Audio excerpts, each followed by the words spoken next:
Hello class 12 good morning बच्चों। आज हम अपने हिंदी के पाठ्य पुस्तक के गद्य खंड से दूसरा चैप्टर जैनेंद्र कुमार जिनका लिखा हुआ भाग्य और पुरुषार्थ नामक पाठ को पढ़ेंगे। जैनेंद्र कुमार आधुनिक काल के हिंदी रचनाकारों में जैनेंद्र कुमार का विशिष्ट स्थान है। ये प्रेमचंदोत्तर काल के श्रेष्ठ कथाकार रहे हैं। इन्होंने उपन्यास, कहानी, निबंध, संस्मरण आदि अनेक विधाओं पर अपनी लेखनी चलाई है। इनके निबंध विचार प्रधान और मनोविश्लेषणात्मक है। जैनेंद्र कुमार का जन्म सन 1905 ईस्वी में अलीगढ़ जिले के कौड़ियागंज नामक कस्बे में हुआ था। इनके पिता का नाम प्यारेलाल तथा माता का नाम श्रीमती रमा देवी था। बचपन में ही इनके पिता का देहांत हो गया था, अतः इनका पालन पोषण माता तथा नाना के द्वारा किया गया था। बचपन में इनका नाम आनंदीलाल था, लेकिन इन्होंने इसे बदलकर जैनेंद्र कुमार रख लिया था। हस्तिनापुर के जैन गुरुकुल ऋषि ब्रह्माचार्य आश्रम में प्रारंभिक शिक्षा प्राप्त करके सन 1919 में पंजाब से हाई स्कूल किया और काशी विश्वविद्यालय में प्रवेश लिया।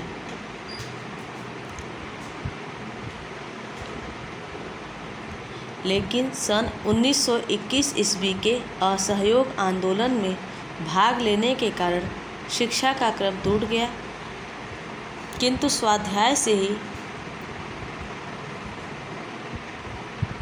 हिंदी का गहन ज्ञान प्राप्त कर लिया। आंदोलनों में भाग लेने के कारण कई बार इन्हें जेल भी जाना पड़ा।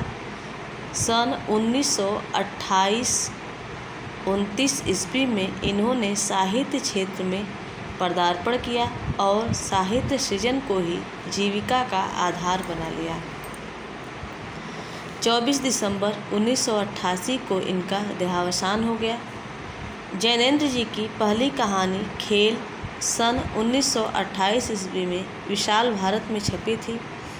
इनकी रचनाओं में दार्शनिकता स्पष्टतः परिलक्षित होती है। इनकी रचनाओं में पात्रों का अंतःमन और बाह्य रूप दिखाई देता है। इनके साहित्य में हमें मानव जीवन के वर्तमान समय के प्रश्नों के साथ साथ उसकी शाश्वत समस्याओं का समाधान भी मिलता है।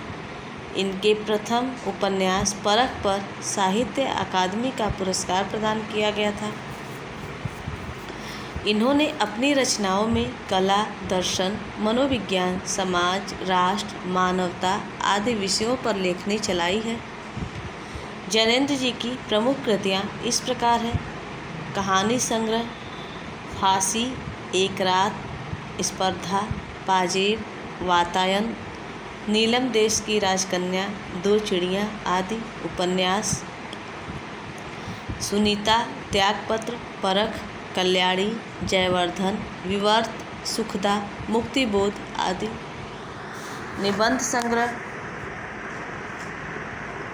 प्रस्तुत प्रश्न, पूर्वोदय, जड़ की बात, साहित्य का श्रेय और पेय, मंथन, गांधी नीति, काम, प्रेम और परिवार, सोच विचार आदि, संस्मरण, ए और वे, अनुवाद, मंदाकिनी नाटक, पाप और प्रकाश नाटक, प्रेम में भगवान कहानी संग्रह। इस प्रकार इन्होंने कहानी, उपन्यास, निबंध आदि श्रेष्ठ कृतियों के द्वारा हिंदी साहित्य को संपन्न बनाया है। जैनेंद्र कुमार की भाषा विषयानुसार परिवर्तित होती रहती है। कहानियों और उपन्यासों की भाषा एक प्रकार की है, जबकि निबंधों की भाषा दूसरे प्रकार की है। कहानियों की भाषा सरल है, जबकि निबंधों की भाषा कहीं कहीं उलझी हुई है। इनके निबंधों की भाषा मुख्यतः चिंतन की भाषा है। लिखते समय ये सोचते हुए लिखते हैं, इसीलिए कहीं कहीं इनके विचार उलझ जाते हैं।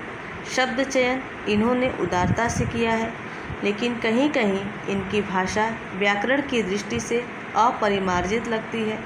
अपनी बात को सही ढंग से प्रस्तुत करने के लिए इन्होंने अंग्रेजी, उर्दू, संस्कृत के तत्सम शब्द और जन सामान्य की प्रचलित भाषा के शब्दों का चयन निसंकोच किया है।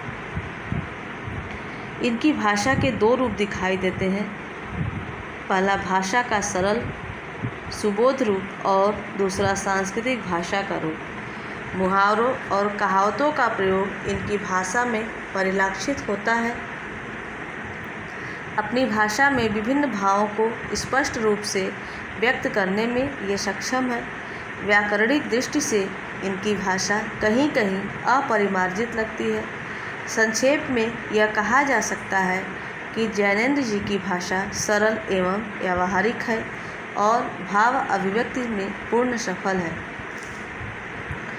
जैनेंद्र जी ने विषय की नवीनता की दृष्टि से नवीन शैली का प्रयोग भी अपनी रचनाओं में किया है। इनकी नवीन शैली में रोचकता, नाटकीयता और गहन विचारात्मकता मिलती है। इनकी शैली के निम्न रूप हैं: विचार प्रधान विवेचनात्मक शैली का यह रूप इनके निबंधों में दृष्टिगत होता है। गंभीर चिंतन के परिणाम स्वरूप इनमें कहीं कहीं दुरूहता आ गई है। मनोविश्लेषणात्मक शैली अपनी कहानी और उपन्यास के पात्रों के अंतर्द्वंद और बहिर्द्वंद की अनुभूतियों को स्पष्ट करने के लिए इस शैली का प्रयोग किया है। इनके द्वारा चेतन मन में निहित अचेतन का साक्षात्कार कराया गया है। पात्रों के अंतर्मन की सहज प्रवृत्तियों को अभिव्यक्त करने के लिए वे इस शैली का सहारा लेते हैं। व्यावहारिक शैली, यह शैली कथा साहित्य की शैली है।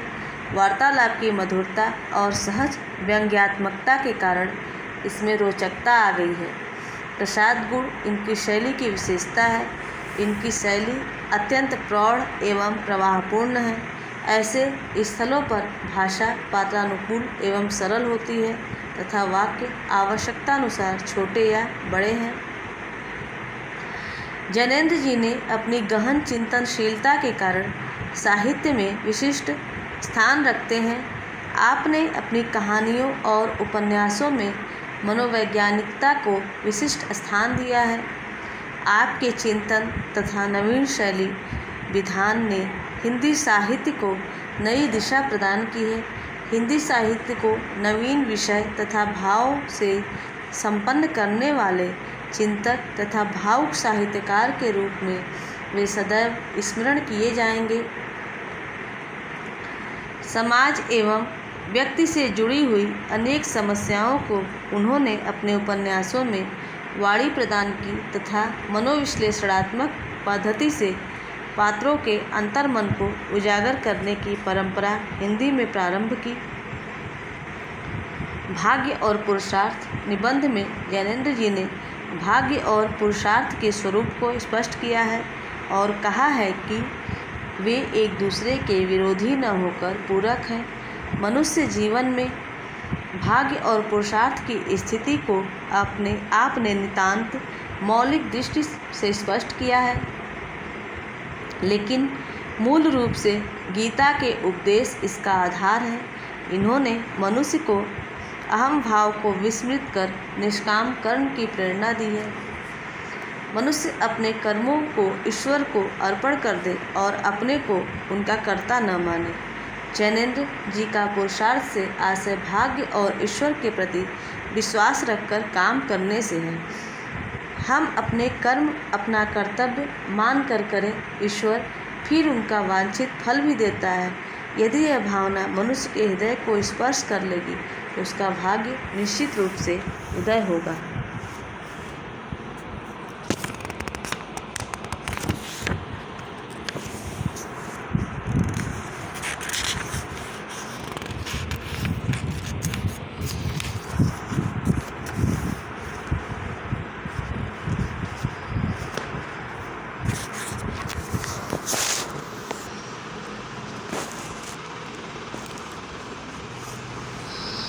भाग्य और पुरुषार्थ।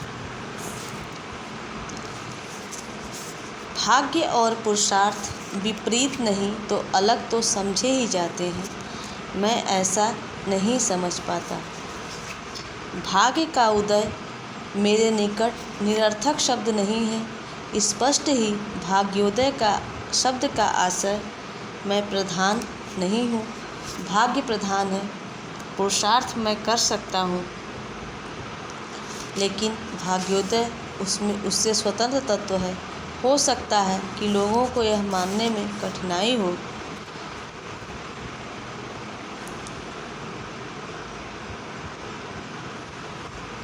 मुझे इसे स्वीकार करने में उल्टे अपनी धन्यता मालूम होती है।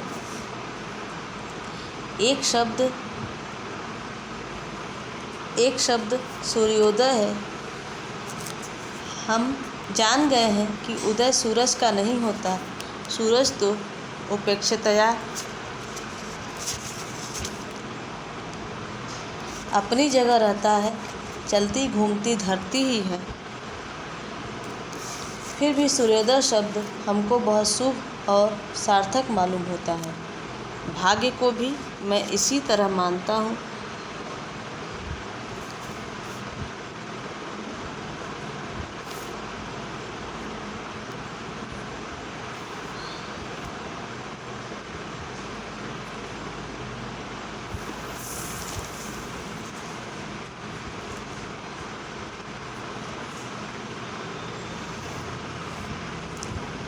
भाग्य को भी मैं इसी तरह मानता हूँ।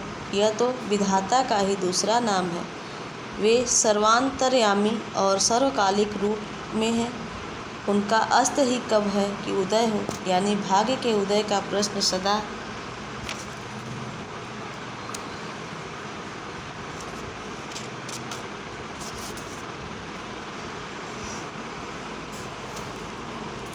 सदा हमारी अपनी अपेक्षा से है। धरती का रुख सूरज की तरफ हो जाए, यही उसके लिए सूर्योदय है।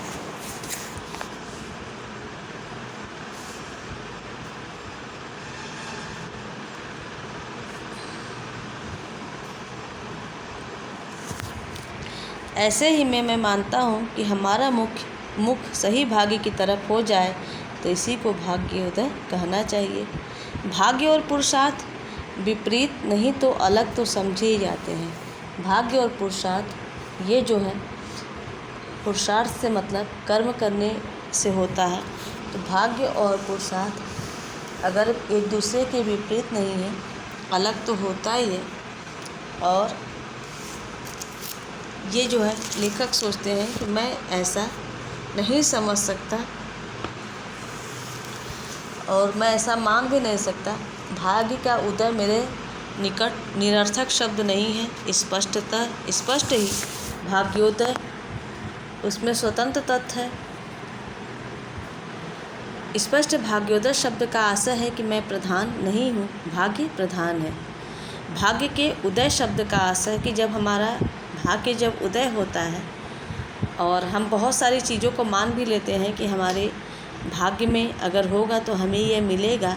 तो भाग्य का उदय जब होता है तो सब कुछ होने लगता है। तो लेखक के हिसाब से कि भाग्योदय शब्द का आशय मतलब मैं प्रधान नहीं हूँ, भाग्य प्रधान है। मतलब हमारा कर्म जो है वो मुख्य नहीं है, बल्कि भाग्य जो है वह मुख्य है। पुरुषार्थ तो मैं कर सकता हूँ, कर्म तो मैं करूँगा, लेकिन उसमें भाग्य का उदय कब होगा यह स्वतंत्र है। और हो सकता है कि लोगों को यह मानने में कठिनाई हो, लेकिन मुझे इसे स्वीकार करने में उल्टे अपनी धन्यता मालूम होती है। लेखक कहते हैं कि इसे लोगों को मानने में भले ही कठिनाई हो कि जैसे कि गीता में भी कहा गया है कि कर्म करो फल की इच्छा ना करो।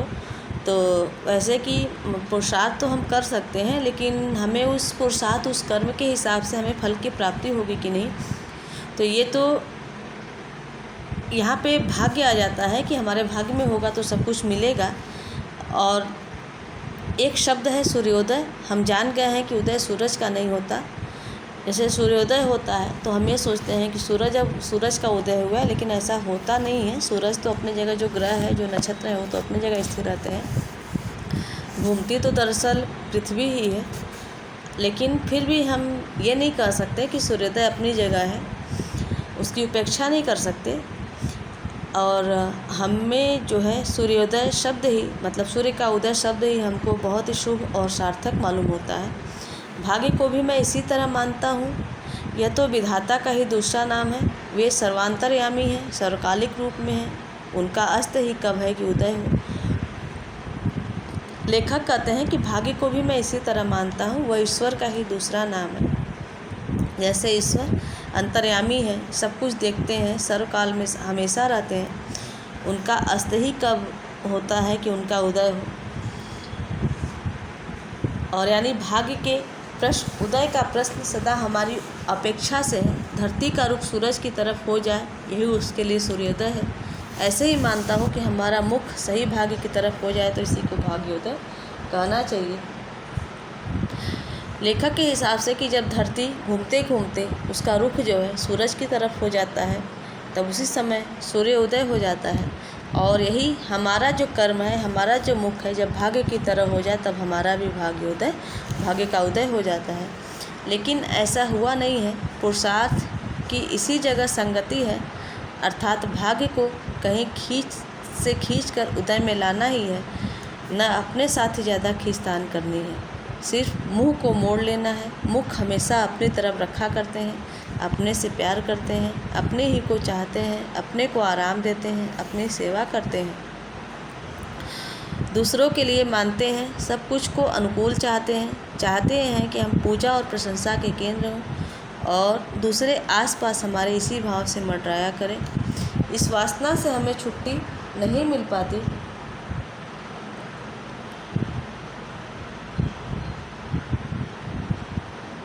तब भी होता है कि ऊपर से गहरा दुख आ पड़ता है, वही हमें भीतर तक विदीर्ण कर डालता है।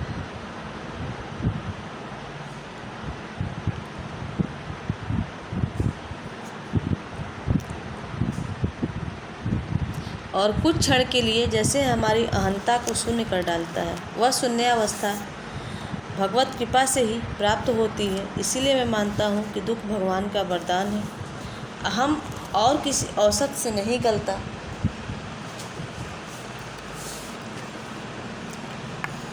दुखी भगवान का अमृत है, वह क्षण सचमुच ही भाग्योदय का हो जाता है।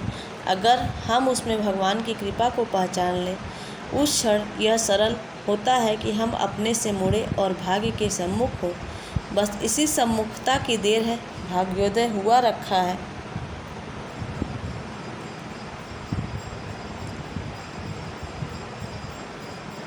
असल में उसका उदय क्या होना है, उसका आलोक तो कड़कड़ में व्याप्त सदा सर्वदा है। उस आलोक के प्रति खुलना हमारी आँखों का हो जाए, बस उसी की प्रतीक्षा है।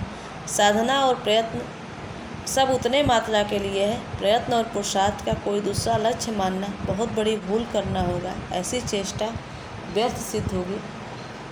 लेखक कह रहे हैं कि लेकिन ऐसा हुआ नहीं है। पुरुषार्थ की जो संगति है और ये जो संगति है उनकी, कि भाग्य को कहीं से खींचकर उदय में लाना है और अपने साथ ज़्यादा खींचतान नहीं करनी है। लोगों को लगता है कि जब हमारे भाग्य में होगा तो मिलेगा, लेकिन वो कर्म नहीं करना चाहते। लेकिन ऐसा कुछ होता नहीं है। और मुंह मोड़ लेना और मुख हम हमेशा अपनी तरफ ही रखते हैं, मतलब हम हमेशा अपने से ही प्यार करते हैं, अपने ही को चाहते हैं, अपने ही को आराम देना चाहते हैं, अपनी सेवा करते हैं और दूसरों को अपने लिए मानते हैं। सब कुछ अपने अनुकूल हम चाहते हैं।